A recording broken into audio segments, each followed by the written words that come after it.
를 못했네요. 요즘에 우리 100% 하기로 했는데, 그죠?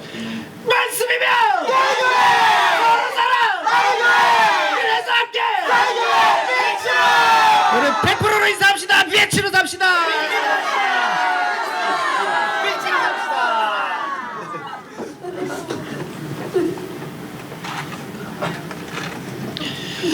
우리가 아까 불렀던 전도사의 그 말씀들을 기억합니까? 이렇게 말씀 찬송들은요, 제 생각이 조금 더 들어가 있지 않아요. 말씀 그대로를 가져왔기 때문에 말씀의 가르침이거든요. 그 말씀의 가르침에는 지금 배터리 교체하고 있으니까 한번 따라해 봅시다. 사람이 먹고 마시며 수고하는 것보다 그의 마음을 더 기쁘게 하는 것은 없나니 내가 이것도 본즉 하나님의 손에서 나오는 것이로다.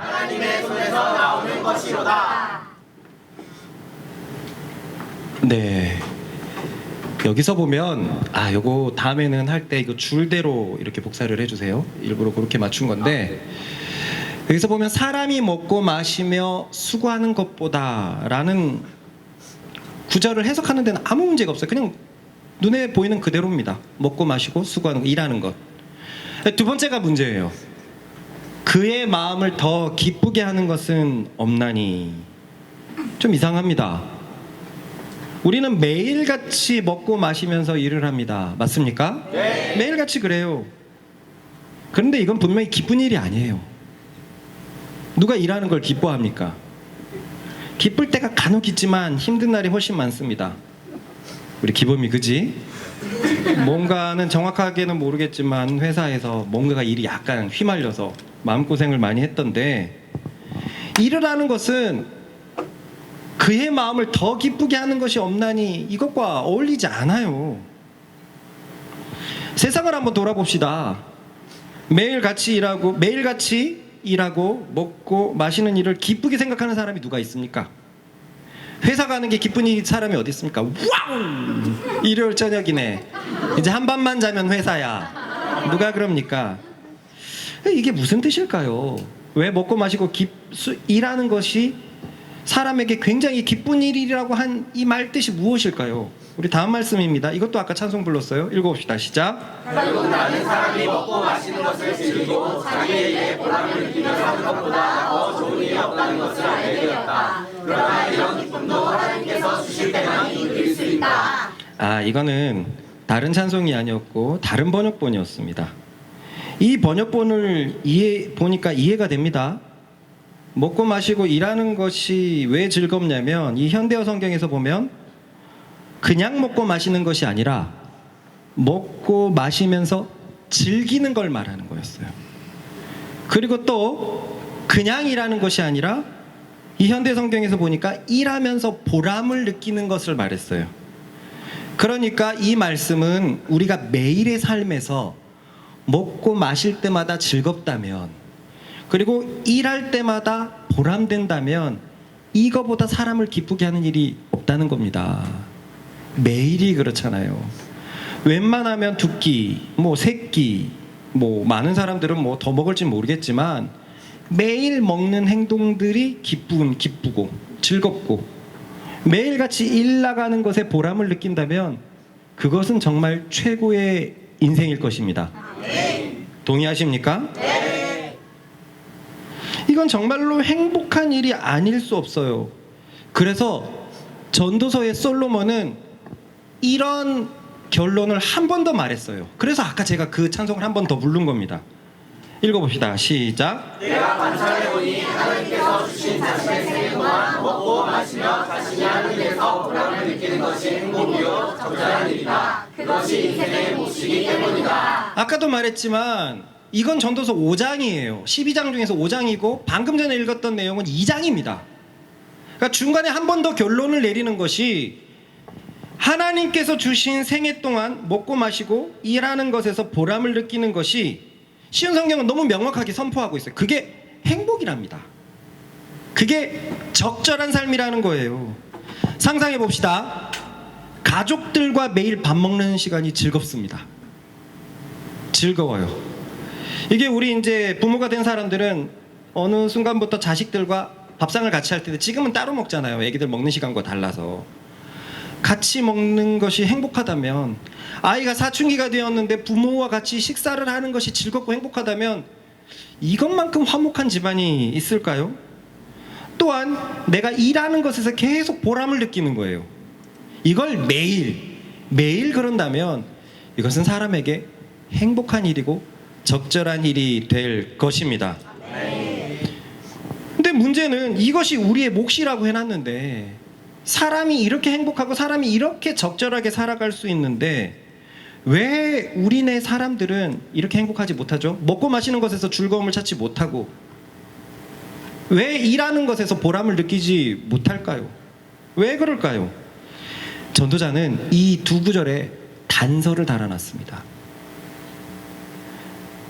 읽어보겠습니다. 시작. 내가 이것도 본즉 하나님의 손에서 나오는 것이로다. 나는 그래서 하나님께서 목숨을 허락해 주신 그 짧은 동안 아무리 세상사가 힘들어도 먹고 마시고 즐겁게 사는 것이 제일 좋다는 것을 깨달았다. 그것이 바로 하나님께서 사람에게 주신 복이기 때문이다.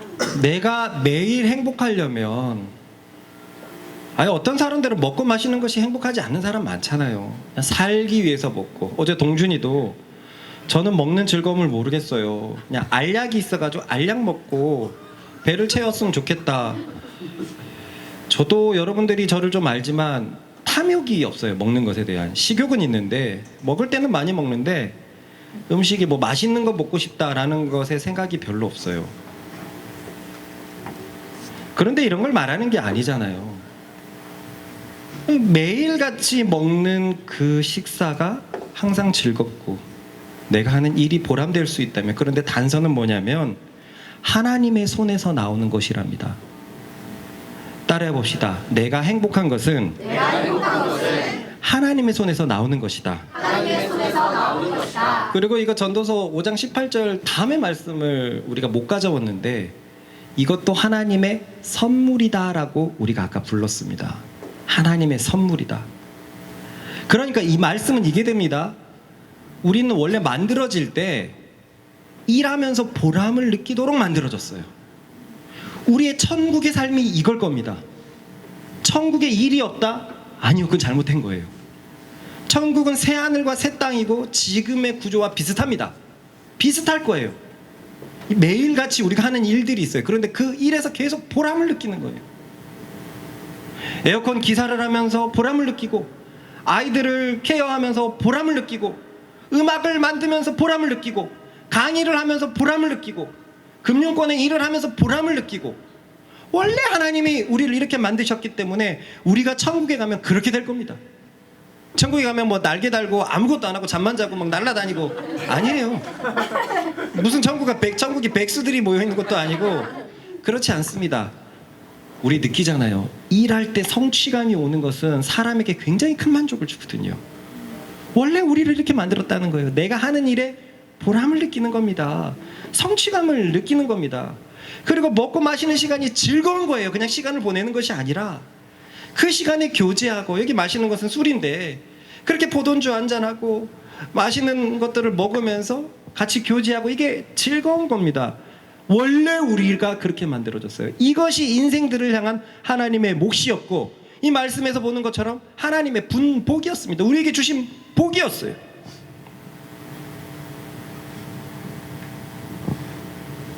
그런데 이것은 조건이 분명했습니다. 하나님의 손에서 나오는 것이로다. 하나님의 도움이 없으면 이걸 못 느낀다는 거예요. 그렇기 때문에 우리는 매일 즐겁도록 창조되었지만 매일 사는 인생살이가 힘든 겁니다. 힘든 겁니다. 이걸 못 느끼기 때문에 그래요. 일이 너무 힘들고, 일이 나를 고되게 만들고, 그리고 먹고 마시는 것도 살기 위해서 먹고, 삶이 고된 거예요. 그래서 욥은 이렇게 말했습니다. 읽어봅시다. 시작. 세상살이가 정말 이기 쉽지 않아. 날마다 힘든 일을 해야 하지 않는가. 성경이 이렇게 말하고 있어요. 세상살이가 쉽지 않아. 전우작으로 인사할까요? 세상살이는 쉽지 않는 거예요. 쉽지 않은 거예요. 쉽지 않은 거예요. 쉽지 않은 거예요. 그러면 우리는 여기서 질문이 생깁니다. 하나님의 손에서 나온다고 했는데 하나님이 도와줘야지만 우리는 매일이 즐거울 수 있는데 그거 어떻게 하냐 이거죠. 어떻게 하나님의 도움을 받냐 이거죠. 그런데 여기에 아주 불행한 사실이 있어요. 그것은 우리 스스로는 하나님의 도움을 얻을 수 있는 방법이 없다는 거예요.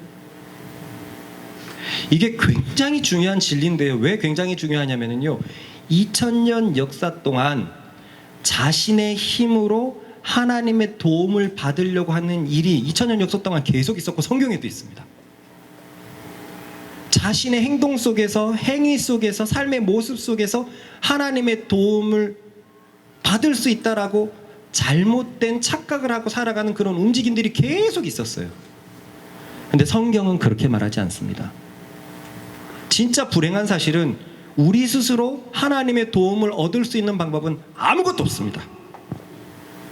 그것은 바로 죄 때문에 그래요. 죄는 하나님과 우리 사이를 갈라놨습니다. 갈라놨어요. 한번 볼까요? 우리 신앙이 좋다고 생각하는 부모님들도 생각해 봅시다. 갑자기 자식이 이러는 거예요. 신앙이 좋은 부모님이에요. 나름. 엄마, 난 하나님을 너무 사랑해야겠어. 오, 좋다. 그래서 나는 사도행전처럼 살아갈 거야. 사도 바울처럼 살아갈 거야. 하나님을 위해서 내 삶을 다 투자할 거야. 여기에서는 마음에 부담감이 확 생깁니다. 그렇게까지 살 필요는 없잖아. 엄마 신앙 좋잖아. 난 하나님을 정말 사랑했던 사도 바울처럼 살아갈 거야. 야, 다윗 왕처럼 살아가는 건 어떻겠니? 왕처럼 살아가는 건 어때? 이거는 성경을 몰라서 하는 소리예요. 시편을 보면은요, 다윗이 얼마나 힘들었는지 알 수가 있어요. 거의 대부분의 시편이 힘들다 이 얘기밖에 없어요. 그런데 주님 때문에 마침내 이겨냈고 주님을 찬송하는 것이지, 얼마나 많은 얘기들이 있는데, 우리가 아는 찬송에도 뭐가 있습니까? 시체가 어떻게 주님을 찬양할 수 있냐? 나 죽기 직전이다. 이게 성경 말씀에 있어요. 그러니 제발 죽이시지 마라. 나 무덤에 들어가게 하지 마라. 이런 내용들이 가득하단 말입니다. 그런데 사람이 죄가 있으니까 신앙이 좋다고 해도 내 자식이 그 길을 갈아가는 것은 반대예요. 이건 하나님의 생각과 반대되는 겁니다. 엄마, 집이 무슨 소용이야. 엄마, 재물이 무슨 소용이야. 나는 그 재물을 하나님의 나라를 위해서 쓰고 싶어. 야, 말은 좋은데 그렇게까지 해야겠어? 그래, 너 인생도 있고. 엄마, 성경에 자기 인생 챙기라고 하는 말씀이 어딨어. 나는 하나님대로 사랑할 거야. 성경이 말한 대로 사랑할 거야 하면은 웬만한 부모님이 신앙이 좋다고 해도 다 뒤로 가죠. 신앙이 좋다고 해도 성경과 반대되는 생각을 갖고 있어요. 그러니 신앙이 없는 사람들은 정말로 하나님과 원수된 생각을 가지고 있는 거죠. 돈이 최고고 재물이 최고고 그것을 위해서 수단 방법을 가리지 않고 일단 명예와 권력을 얻는 것이 최고고 일단 내 노후 보장을 해야 되는 것이 최고고, 전부 다 성경 말씀하고 다릅니다. 지금 이 시대는 어떻습니까? 너무나 당연하게 주어진 창조 질서까지 다 엎어버리는 시대 아닙니까? 죄가 하나님과 우리를 분리시켜 놔버렸어요. 그런데 죄는 한마디로 따라해 봅시다. 흑암. 어둠도 아니고 성경에 보면 흑암이라고 되어 있어요. 흑암의 권세에 우리가 살고 있었다라고 생각합니다. 흑암의 나라에서. 성경이 그렇게 말해요. 그리고 의는 한마디로 빛이에요. 쉽게 얘기해서 성경은 죄를 흑암, 의는 빛으로 만들어 놨어요. 그런데 빛과 흑암을 한번 생각해 봅시다. 공존할 수 있습니까? 아니요. 빛과 어둠은 공존할 수 없습니다. 그러니 흑암이 빛에 다가갈 수 있는 방법이 없습니다. 다가가는 순간 흑암은 사라집니다. 흑암 방이 있어요. 저 옆에 있는 빛과 친해지고 싶어 하고 문을 여는 순간 사라져버립니다. 사라져버려요. 흑암과 빛이 함께 할 수 있는 방법이 없습니다. 그렇습니다. 우리는 죄 때문에요, 우리 스스로 하나님의 도움을 얻을 수 있는 방법이 없습니다. 이것을 분명히 알고 있어야 됩니다. 우리 스스로 할 수 있는 방법이 없습니다. 우리의 어떤 행위나 공로, 어떤 것도 하나님께 도달하게 하지 못합니다, 우리를. 그래서 우리나라에 있는 이 속담은 잘못된 거예요. 지성이면 감천이다. 정성이 지극하면 하늘도 감동한다라는 뜻인데요, 그렇지 않아요. 그러니 일반 교회에서 1000번째 헌금한다고 100일 헌금을 한다고 100번씩 헌금하고 1000번씩 헌금하는 거 그 성경에 어디에 있습니까 도대체? 내가 1000일을 그렇게 헌금을 하면 하나님께서 들어주실 것이다 라는 그런 가르침이 어디 있습니까? 없습니다. 그거는 다 샤머니즘에서 나왔어요. 100일 기도하고 1000일 기도하고 이건 성경에 없습니다. 누구는 솔로몬의 1000번째 얘기를 하는데 한꺼번에 1000마리의 숫소를 바치면서 1000번제를 드렸다는 거지 1000일을 나눠갖고 자신의 어떤 매일같이 하나님께 나가는 행동을 드렸다는 게 아니에요. 아니에요. 그렇습니다. 흑암이 아무리 애를 써도 빛에 접근할 방법이 없습니다. 그만큼 죄가 무서운 거예요. 이 죄 때문에 우리는 하나님의 도움을 전혀 받을 수 없는 상황에 처해 있고 그래서 매일매일의 인생살이가 힘든 거예요. 다시 한번 말하지만 먹고 마시는데 즐거움을 얻도록 해놨습니다. 그래서 에덴 동산에 있었던 아담은 먹을 때마다 즐거웠을 거예요. 그리고 거기에서 이 일을 분명히 했거든요. 경작도 하고 동물들에게 이름을 지어줬단 말이에요. 이 일을 했단 말이에요. 그 일에서 항상 보람을 느꼈을 거예요. 원래 우리가 그렇게 만들어졌는데 이 죄 때문에 하나님의 도움을 얻을 수가 없게 돼버렸습니다. 하나님의 손에서 나오는 것인데 전혀 그 도움을 얻을 수 없게 된 것입니다. 그러면 방법은 뭐가 남아있죠? 방법은 뭐가 남아있죠? 구원. 우리가 할 수 있는 게 없다면 그분이 해주셔야 돼요. 우리는 절대로 아무것도 할 수 없기 때문에 그분이 우리를 도와주시지 않고는 답이 없습니다. 어린아이를 생각해 봅시다. 우리 로운이들 요즘에 조립식 장난감을 한참 좋아해가지고 분해했다가 하는데 만들어 놓으면 어그러뜨리고 만들어 놓으면 어그러뜨리는데 어그러뜨리는 걸 다시 원상태로 돌려놓지 못해요. 그래서 우리 큰 집에서는 차차한테 물어봐 그럽니다. 우리 보니까 나머지 아빠들도 쉽사리 안 배우고 싶어하는 것 같아요. 안 배우고 싶어하는 것 같아요. 그래서 차차한테 물어봐. 그러면 이 차차한테 들고 가는데 차차는 해주거든요. 이게 어느 정도냐면 의로운이가 이제 이렇게 또 로봇으로 어그러뜨렸어요. 이걸 자동차로 변신시켜야 되는데 못하는 겁니다. 아빠 어떡하지? 아빠는 이거 못하는데. 아빠는 못하는데. 차차한테 물어봐. 차차한테 도와달라 그래. 근데 차차가 자고 있었어요. 그러면 내 방에서 그러는 거예요. 차차가 빨리 일어났으면 좋겠다. 차차가 빨리 일어났으면 좋겠다. 뭐 너무 나쁘다고 저를 그렇게 욕하시지 말고 예를 들려고 극으로 표현한 거니까. 그렇습니다. 아이들이 아무리 자기가 뭘 하려고 해도 이 조립이라는 것이 딱딱 아구가 맞아 떨어져야 되기 때문에 그게 안 되는 거예요. 또 이 아이들이 섬세한 데가 있어서 모양만 어느 정도 갖추면 안 돼요. 아구가 딱 맞아 떨어야지만 됩니다. 딱 이게 아구가 안 맞아 떨어지면 약간 벌어져 있으면 그 계속 불편해가 그걸 어떻게 하려고 그래요. 그러니까 아이들의 힘으로 할 수가 없어요. 어른이 도와줘야지만 할 수 있는 겁니다. 마찬가지입니다. 죄 때문에 우리 스스로 하나님의 도움을 얻을 수가 없어요. 하나님이 도와주셔야지만 우리 삶의 즐거움과 행복이 회복되는 것입니다. 그래서 하나님께서 예수 그리스도를 일방적으로 보내주신 거예요.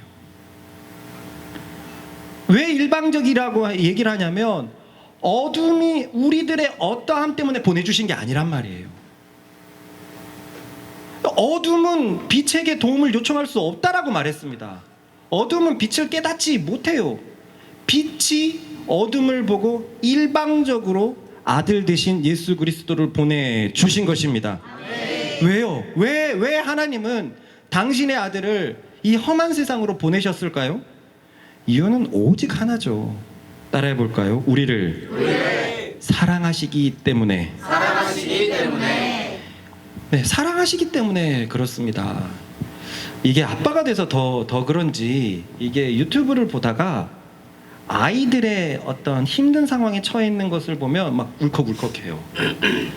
어제도 어떤 유튜브를 보는데 태권도장이었어요. 태권도장에서 아이가 발차기를 연습하는데 어떤 발차기는 눈을 가리고 하는 발차기인가 봐요. 딱 눈을 가렸을 때 이 파병 나갔던 아빠가 온 겁니다. 다리를 더더라고 쉐 근데 쉐이라는 단어는 아빠만 자식에게 썼던 단어인가 봐요. 그래서 다리를 더 높이 들으려고 쉐 한참 하다가 뭔가 이상한 거예요. 그러더니 파더? 막 이러더니 탁 봤더니 아빠인 걸 보고 그대로 달려가고 아빠한테 안기는데 눈물이 왈칵 쏟아지는 거예요. 어제 우리 아들들도 이제 같이 MT를 갔는데 영상 통화를 하는데 아빠 보고 싶어요 라고 얘기를 하는 게 이게 빈말같이 않게 느껴지더라고요.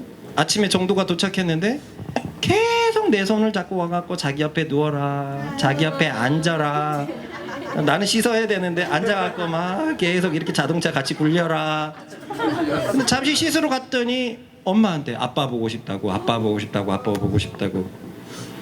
그러니까 만약에 내가 이 자식을 두고 어디를 간다, 아니면 만약에 여기에 있는 많은 친구들이 겪었던 내가 죽어버린다고 했을 때 이 아이가 홀로 커는 것을 바라본다면 이게 얼마나 슬픈 일일까. 아빠 없이 자라나는 게 얼마나 큰 고통일까. 이 생각을 요즘에 더 하거든요. 그렇습니다. 하나님이 이거를 가만히 두고 볼 수가 없었던 거예요. 하나님에게서 우리가 만들어졌기 때문에 성경은 하나님을 아버지라고 부릅니다. 그렇다는 것은 우리가 자녀예요. 우리가 자녀인데 이 자녀가 죄 때문에 완전히 왜곡이 되어서 행복하지 못하게 살아갑니다. 그러니 하나님은 일방적으로 영원전부터 함께 하셨던 독생자 예수 그리스도 당신의 아들을 우리에게 보내신 것입니다. 우리를 사랑하기 때문에 보내신 거예요. 이 이유 말고는 얻는 겁니다. 사랑하기 때문에 빛을 어둠으로 먼저 손을 내미셨습니다. 이것을 우리는 복음이라고 부르는 거예요. 인간에게 주어진 아주 복된 소식, 복음이라는 것입니다. 우리 전우자우로 이렇게 인사합시다. 당신을 위해서 예수 그리스도께서 오셨습니다.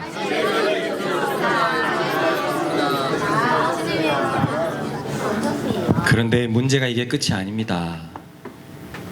빛이 먼저 손을 내밀어 가지고 이 땅에 왔는데 문제는 이 땅에 있던 사람들이 여전히 죄 때문에 그 빛을 빛으로 깨닫지 못하는 거예요. 그래서 요한복음 1장에는 제일 서두에 이 부분이 2번이나 반복이 되어 있어요.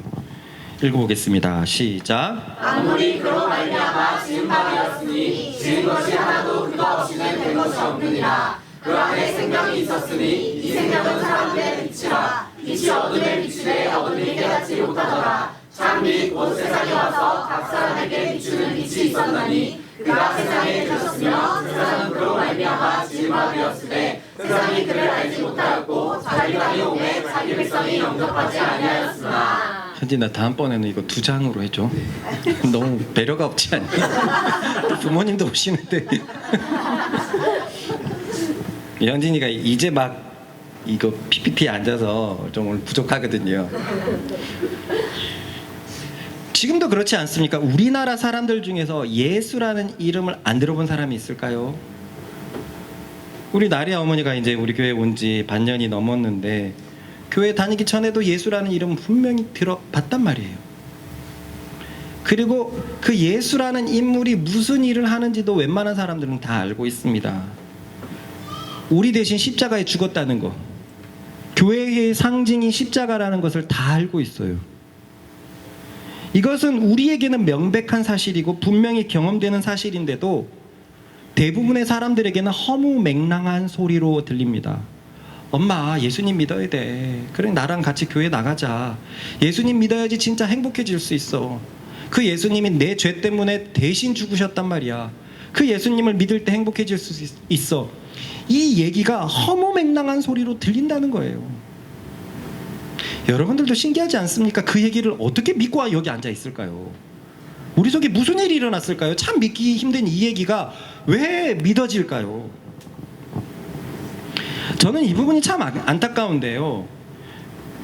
예수님을 믿어서 내 죄가 해결된 것, 죄가 해결됐기 때문에 죄를 짓는 삶으로 살아가는 것이 아니라 복된 삶으로 살아가는 것.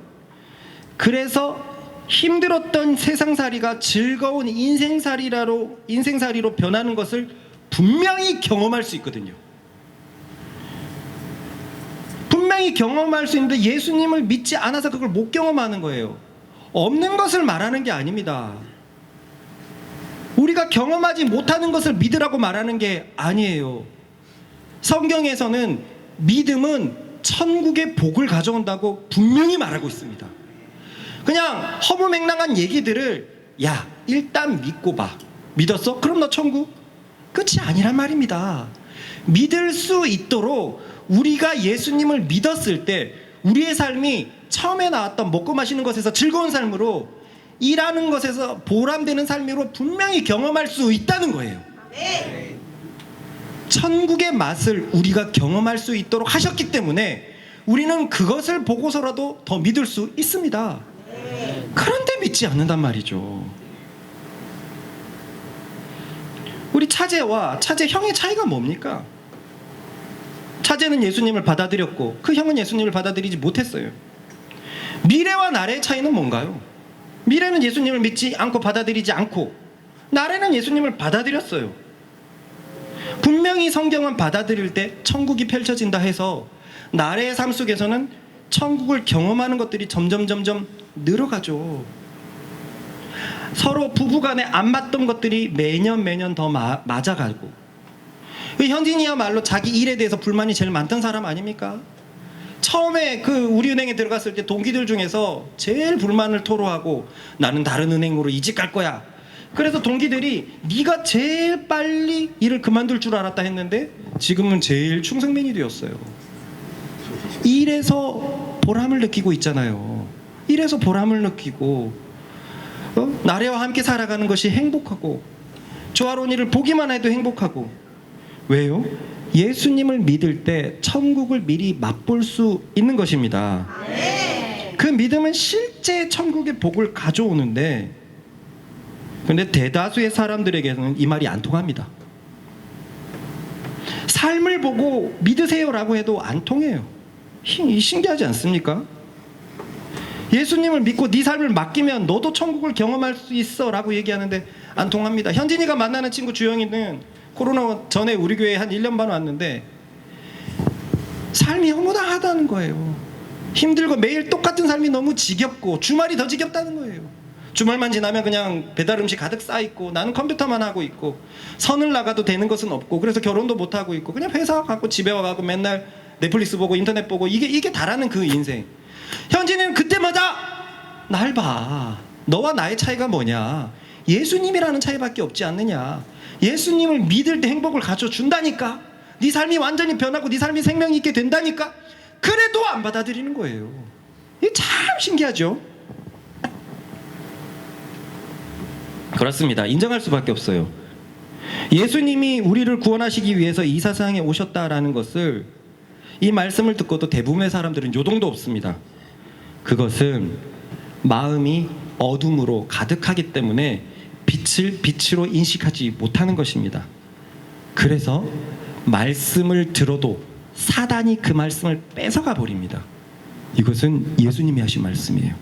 읽어보겠습니다. 시작. 그러나 씨를 뿌리는 자가 뿌리러 나가서 물새 거하는 길가에 떨어지매 새들이 와서 먹으러. 자, 이 말씀에 대한 설명이 15절입니다. 시작. 말씀이 길가에 뿌려졌다는 것은 이들의 가리킴이니 곧 말씀을 들었을 때 사탄이 즉시 와서 그들에게 뿌려진 말씀을 빼앗는 것이요. 말씀을 들어도 사탄이 즉시로 와갖고 그 말씀을 뺏어버린다는 거예요. 이 말씀을 마태복음은 같은 말씀인데 이렇게 번역하고 있습니다. 읽어봅시다. 시작. 아무나 천국 말씀을 듣고 깨닫지 못할 때는 악한 자가 와서 그 마음에 뿌려진 것을 빼앗나니 이는 곧 길가에 뿌려진 자요. 여기서 보면 이 악한 자가 사단이라는 것을 알 수 있어요. 그러면 깨닫지 못하면 악한 자가 와갖고 가져가는데, 고민이 되는 것은 그럼 어떻게 깨달을 수 있는데요? 그 허무맹랑한 복음이라고 하는 그것을 어떻게 사람이 깨달을 수 있는데요? 사람은 어둠에 속해 있다면서요. 어둠에 속해 있는 사람이 빛의 말씀이라는 것을 어떻게 깨달을 수 있는데요? 요 질문이 있죠. 여기서 우리는 중요한 전제를 하나를 꼭 해야 합니다. 이 말씀을 한번 다시 볼까요? 짧게 보겠습니다. 시작. 아무나 천국 말씀을 듣고 깨닫지 못할 때는 자, 마태복음은 어떤 말씀이라고 하죠? 천국 말씀이라고 번역을 하고 있습니다. 이 말씀 자체는 뭐를 의미할까요? 이 말씀을 받아들였을 때는 천국을 경험한다는 거예요. 이 말씀을 받아들였을 때는 천국에 갈 수 있다는 거예요. 그래서 천국 말씀이라고 표현하고 있는데, 중요한 것은 따라해 봅시다. 아무 말씀이나 천국 말씀이 아니다. 이것은 진짜 중요한 문제입니다. 우리가 듣는 말씀이 일단은 천국 말씀이어야 됩니다. 그 천국 말씀을 깨닫든지 못 깨닫든지 해야지, 천국 말씀도 아닌 것이 오면은 이건 의미가 없어져 버리는 일이 되는 거예요. 이것이 얼마나 중요하냐면 예수님이 이렇게 말씀하셨습니다. 시작. 일시에 이사야가 너희 외식하는 자에 대하여 잘 예언하였도다. 기록하였으되 이 백성이 입술로는 나를 공경하되 마음은 내게서 멀도다. 사람의 계명으로 교훈을 삼아 가르치니 나를 헛되이 경배하는도다 하였느니라. 이것은 분명히 이사야가 했던 말이라고 했잖아요. 그 이사야의 말씀도 한번 보겠습니다. 구약 시대에 있었던 일이에요. 시작. 주께서 이르시되 이 백성이 입으로는 나를 가까이하며 입술로는 나를 공경하나 그들의 마음은 내게서 멀리 떠나나니 그들이 나를 경외하면 사람의 계명으로 가르침을 받았을 뿐이라. 무슨 말입니까? 구약 시대 때도 예수님 시대 때도 종교 지도자들이 전했던 말씀은 천국 말씀이 아니라 사람의 가르침을 전하고 있었다는 거예요. 그러니 사람의 가르침을 듣고 받아들이고 있으니 그 예배는 헛된 예배라는 거예요. 여기에 또 지성이면 감청이다라는 식으로, 그래도 잘못 들었다고 하더라도 하나님을 위해서 예배드리러 왔잖아요. 그게 성경에 도대체 어디 있습니까? 여러분, 수능 끝났는데 감독관님, 그래도 저 3년 동안 열심히 공부했는데 서울대학 가게 해주세요. 얼마나 불합리한 소리입니까? 그걸로 안 통해요. 세상이 이걸로 통하면 세상이 어떻게 되겠습니까? 천국은요, 분명하게 기준을 제시했는데, 그래도 평생 동안 교회 다녔잖아요. 그래도 사람의 계명이라고는 하더라도 그래도 예배 드렸잖아요. 말씀 들었잖아요. 예수님이 뭐라고 얘기했습니까? 헛된 예배라고 얘기를 하고 있어요. 헛된 예배, 헛되이 경배하는도다. 이 예배는 아무리 많이 들어도 헛되다라는 거예요. 비어있다랍니다. 이것이 굉장히 중요합니다. 생각해 보십시다. 우리는 죄 때문에 흑암 속에 살고 있어요. 근데 그 흑암 속에서 예수 그리스도께서 오셔서 빛이 되십니다.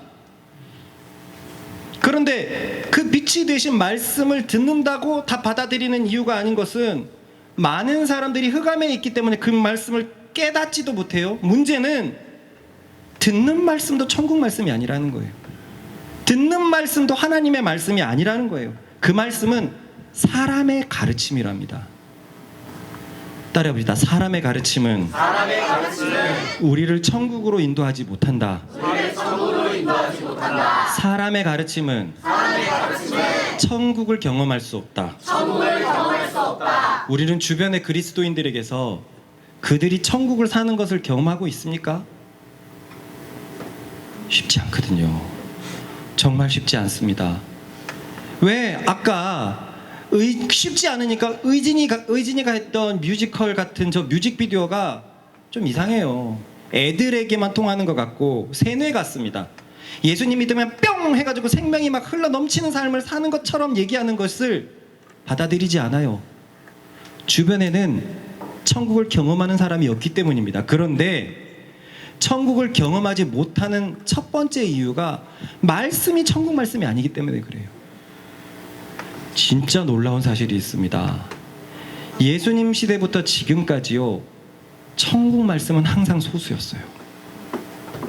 구약에서도 구원할 수 있는 말씀을 쫓아가는 것은 소수였습니다. 신약에서도 천국 말씀은 소수였습니다. 초대교회 골로새를 봐도 천국 말씀은 소수였습니다. 종교개혁이 왜 일어났습니까? 당시에 카톨릭이 잘못된 말씀을 전해서 사람을 숭배하고 있었기 때문에 종교개혁이 일어났습니다. 그들은 성경에 없는 걸 가리켜요.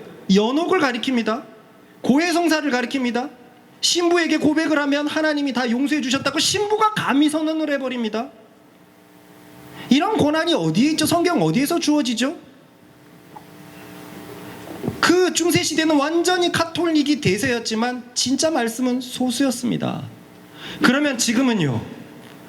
지금 우리가 듣고 있는 말씀은 진짜라는 보장이 있습니까? 우리가 듣고 있는 말씀은 하나님의 말씀, 천국 말씀이라는 보장이 있습니까? 그러면 똑같이 질문할 수 있겠죠. 그럼 목사님, 당신이 전하는 말씀은 천국 말씀이라는 보장이 있습니까? 그 답도 성경에 있습니다. 우리가 그럼 그 성경을 한번 보도록 하겠습니다. 읽어보겠습니다. 시작. 복음이 전해지는 곳마다 하나님의 복이 더해지고 있습니다. 여러분 역시 복음을 받아들여 하나님의 은혜 가운데 이 진리를 깨닫고 지금도 그 은혜를 누리고 있습니다. 여기 잘 보세요. 이게 저는 이 말씀의 의미를 몰랐었어요. 근데 최근에 알고 나서 이렇구나, 이게 이 원리구나라는 걸 알았는데, 복음이 전해지면 복이 더해집니다. 이 복은 여기서 봐서 알겠지만 복음을 받아들여서 은혜 가운데 진리를 깨닫고 은혜를 누리고 있다고 하기 때문에 복음이 전해지는 것은 은혜가 더해지는 겁니다. 은혜가 더해지는 거예요. 은혜가 뭐냐면은요, 은혜는 하나님의 선물입니다. 원어로 보면 은혜와 선물은 똑같은 단어를 사용하고 있어요. 우리가 먹고 마시고 즐겁고 일할 때 수고함을 느끼는 그것이 하나님의 선물이라고 했잖아요. 그게 은혜라는 거예요. 하나님의 은혜가 있어야지만 우리가 매일매일 행복하게 살 수 있습니다. 그럼 맨날 은혜 달라고 하잖아요. 목사님, 오늘 말씀 은혜 받았습니다. 성가대 찬양 은혜로 왔습니다. 근데 제가 은혜라는 말 함부로 쓰지 말라 그랬잖아요. 은혜라는 것은 보상의 개념이 아닙니다. 내가 열심히 있기 때문에 하나님이 주시는 것이 아니라, 선물이라는 개념은 내가 한 것과 상관없이 내게 무언가를 줄 때 그거를 은혜라고 얘기하고 선물이라고 하는데, 그 은혜가 와야지만 내가 할 수 없는 것을 할 수 있는데, 그것이 무엇이냐면 어두운 가운데서도 빛을 깨달을 수 있게 되는 것입니다. 우리는 어두운 가운데 있기 때문에 말씀을 들을 때 깨달을 수가 없어요. 허무맹랑한 소리처럼 받아들여져요. 그런데 여러분들이 왜 여기에 있죠? 은혜가 더해진 거예요. 저 도저히 이해할 수 없는 그것, 깨달을 수도 없는 그것, 영접할 수 없는 그것, 받아들일 수 없는 그것인데, 내게 은혜가 부어져 가지고 사람이 할 수 없는 그것을 하나님이 하게끔 하셨습니다. 여러분, 맨날 이거 신기하지 않습니까? 내가 여기 왜 있지? 내가 왜 목사가 됐지? 내가 왜 이 길 걸어가지? 그래서 뒤를 자꾸 살펴보면 점핑이 되는 구간이 있어요. 도대체 내가 나같이 예민한 사람이, 판단하는 사람이, 염세적인 사람이 어떻게 이 말씀을 있는 그대로 받아들일 수 있을까? 은혜다. 은혜다. 이건 내가 할 수 있는 게 아니다. 하나님이 도우셨다. 하나님의 선물이고 하나님의 은혜다. 근데 하나님의 은혜는 어디에 전해진다고요? 복음이 전해지는 것마다 하나님의 은혜가 전해집니다. 이 복음이 진리의 복음이고 천국 말씀입니다. 사람의 계명, 사람의 가르침이 전해지면 은혜가 덮이지 않아요. 성경은 그 얘기를 절대 하지 않아요. 그런데 올바른 말씀이 전해지면, 복음이 전해지고 진리 가운데서 그 말씀이 선포가 되면 여기에 하나님의 은혜의 구름이 덮이게 되는 거예요. 마치 하나님의 구름이 덮이게 됩니다. 그런데 중요한 사실이 있어요. 하나님의 은혜의 구름이 덮여도 그걸로 끝이 아닙니다. 왜냐하면 올바른 말씀을 전하는 것이 첫 번째 우리에게 필요한 것이라면, 두 번째 필요한 것은 그것을 붙잡아야 되는 우리의 역할이 있는 겁니다. 어떻게 하면 내가 천국 말씀을 깨달을 수 있을까? 첫 번째는 천국 말씀이 전해져야 된다. 두 번째는 내가 그걸 붙잡아야 된다. 천국 말씀이 전해지면 은혜가 덮일 때 그 말씀을 내가 붙잡아야 된다. 붙잡아야 되는 역할이 우리에게 있는 것입니다. 아멘.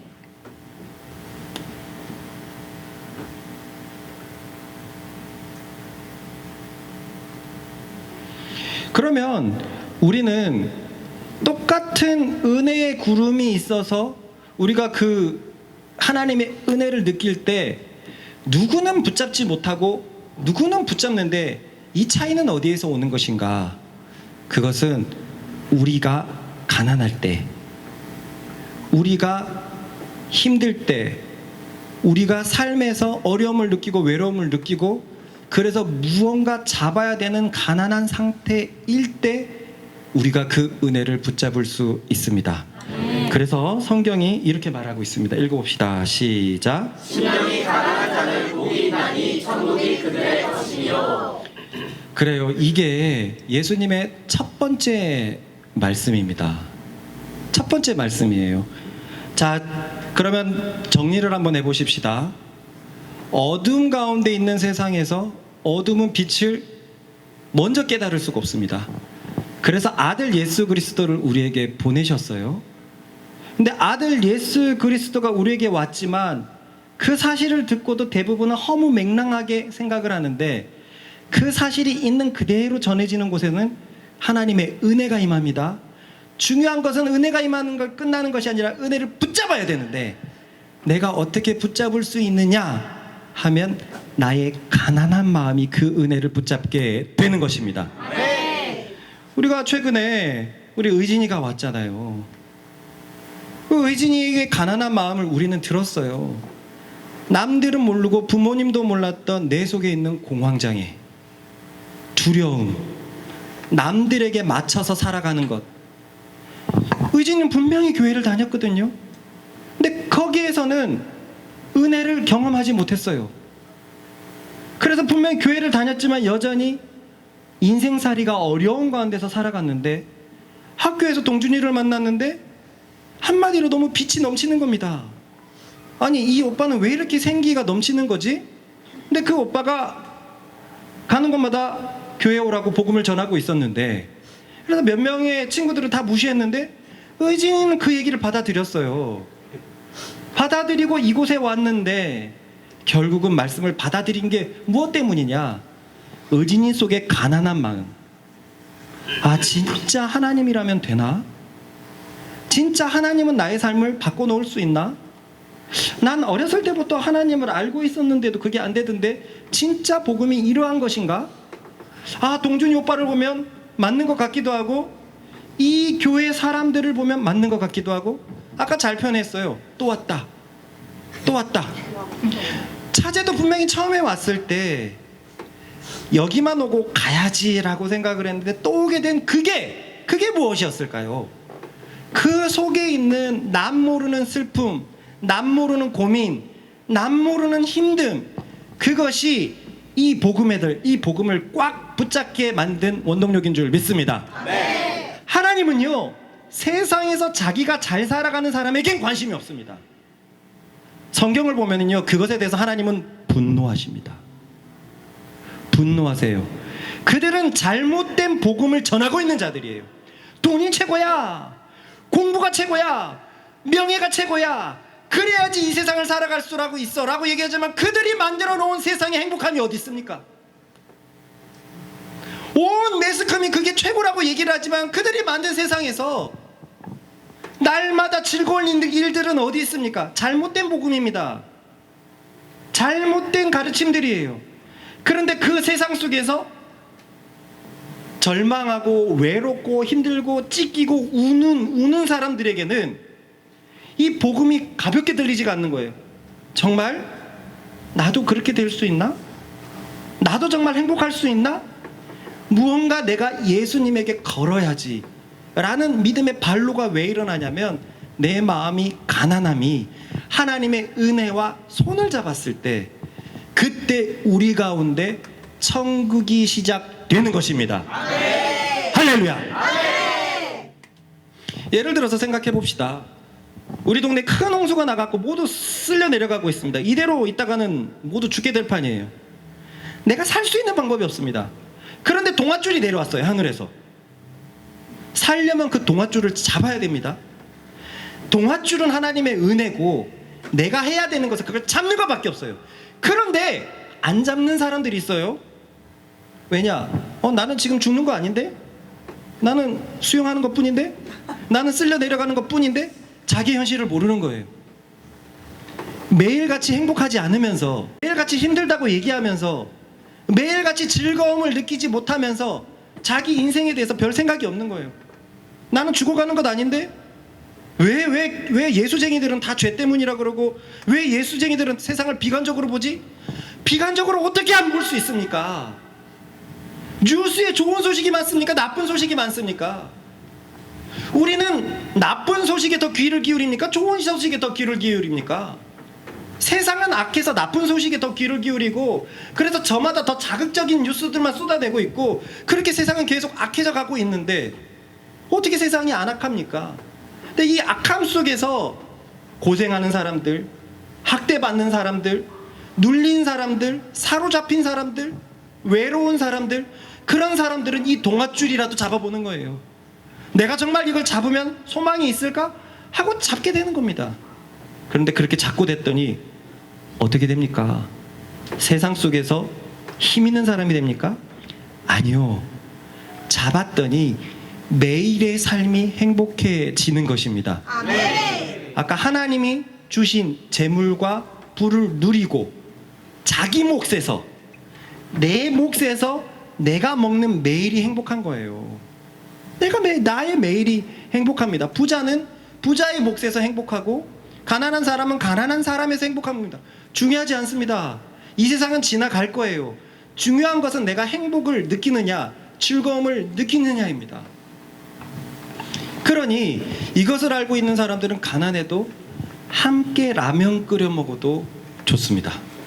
이걸 모르는 사람은 저 삐까뻔쩍한 호텔에서, 5성 호텔에서 비싼 거를 먹고 해도 행복하지 못하는 거죠. 행복하지 못하는 거죠. 말씀을 정리하겠습니다. 그러면 여러분들의 스스로를 한번 지금 점검해 봅시다. 나는 지금 어느 정도의 상황에 와 있을까? 나는 복음을 받아들인 것일까? 난 그래서 내 삶 속에서는 하나님의 은혜가 있는가?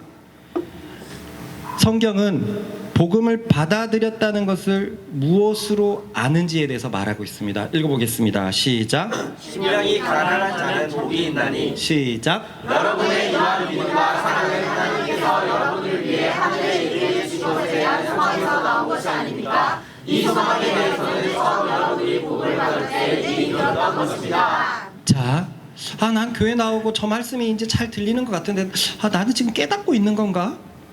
그래서 나는 천국을 경험할 수 있는가? 이거 궁금하잖아요. 그런 점검표가 성경에는 다 나와 있어요. 보십시다. 처음 여러분이 복음을 받을 때 무슨 일이 일어나냐면 소망이 생긴답니다. 소망. 이 소망은 어떤 소망이냐면 하나님께서 여러분을 위해 하늘에 예비해 두신 것에 대한 소망이 생긴다는 거예요.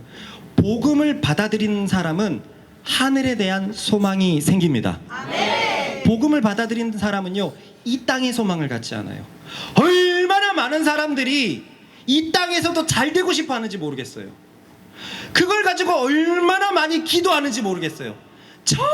전혀 응답되지 않을 일입니다.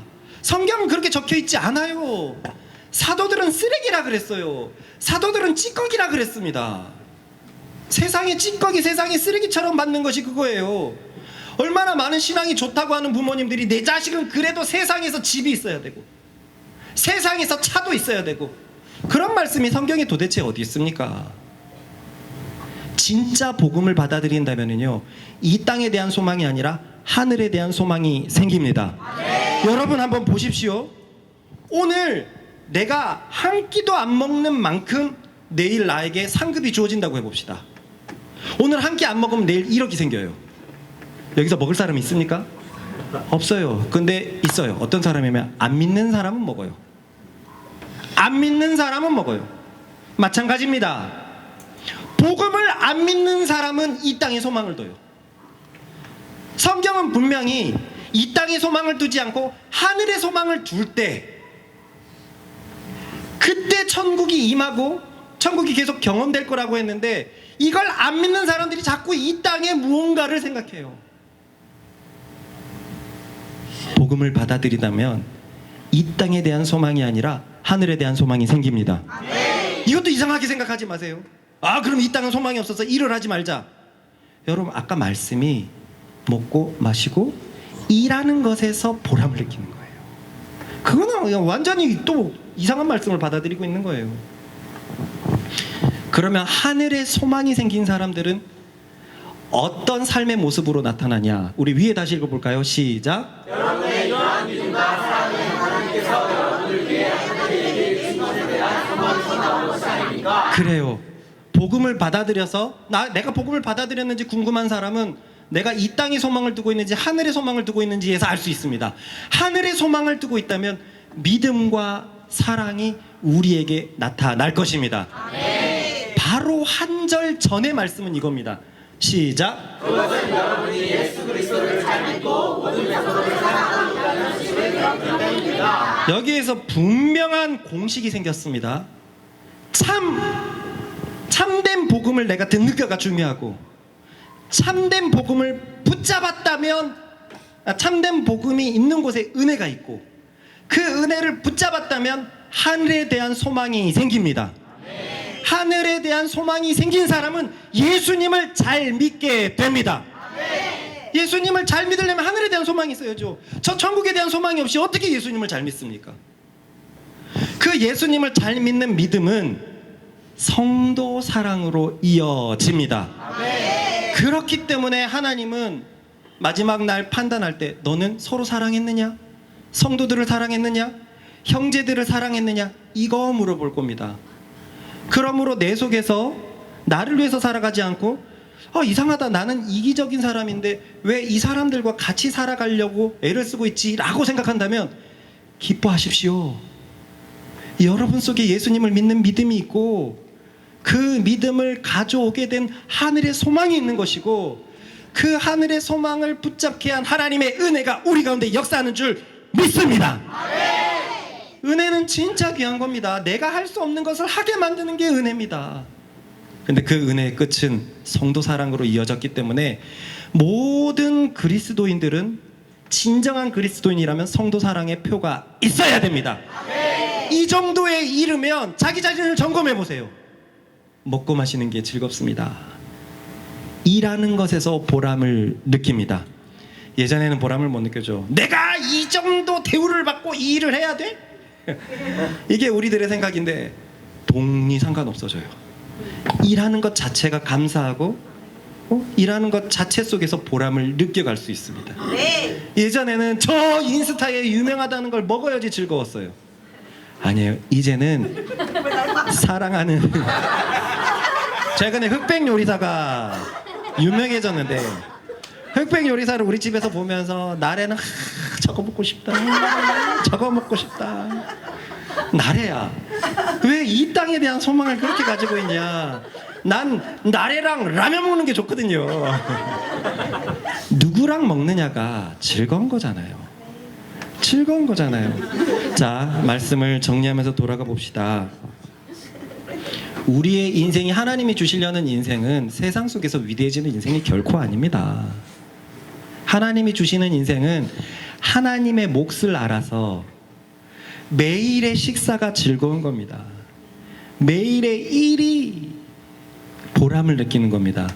한번 생각을 해봅시다. 여러분의 내일 일을 생각해 보세요. 점심 식사를 생각하고 저녁 식사를 한번 생각해 보세요. 그리고 그 모든 것이 즐겁고 보람을 느낀다고 해보세요. 그게 매일같이 된다고 하면 이것보다 행복한 삶이 있을까요? 그러니 성경님께서 이것이 행복이고 하나님께서 주신 선물이라고 했습니다. 복음을 얼만큼 받아들였습니까? 내게 그 행복이 있습니까? 없습니까? 복음을 더 힘껏 붙잡읍시다. 그 은혜를 힘껏 붙잡읍시다. 우리가 해야 될 것은 떠내려가면서 동아줄 잡으면 돼요. 이게 진짜 허황되는데 이 시대에 무슨 동아줄이야 싶지만 희한하게 내가 간절하면 잡게 됩니다. 무엇이라도 잡게 돼요. 잡았는데 그것은 놀라운 하나님의 은혜였습니다. 세상이 할 수 없던 것을 그 은혜 때문에 우리는 하게 되는 겁니다. 세상은 행복을 논할 수 없습니다. 예전에 말했지만요, 우리나라의 어머님들이 알겠지만 행복 전도사라는 사람이 있었어요. 한 십몇 년 전에. 그래서 텔레비에 다 나왔습니다. 그분이요, 우울증으로 자살했어요. 안 되는 거예요. 행복은 하나님의 손에서, 하나님의 은혜 안에서만 우리가 획득할 수 있습니다. 같이 기도하십시다. 주님, 우리 교회 메시지가 참된 더 하나님의 메시지가 되게 하여 주십시오.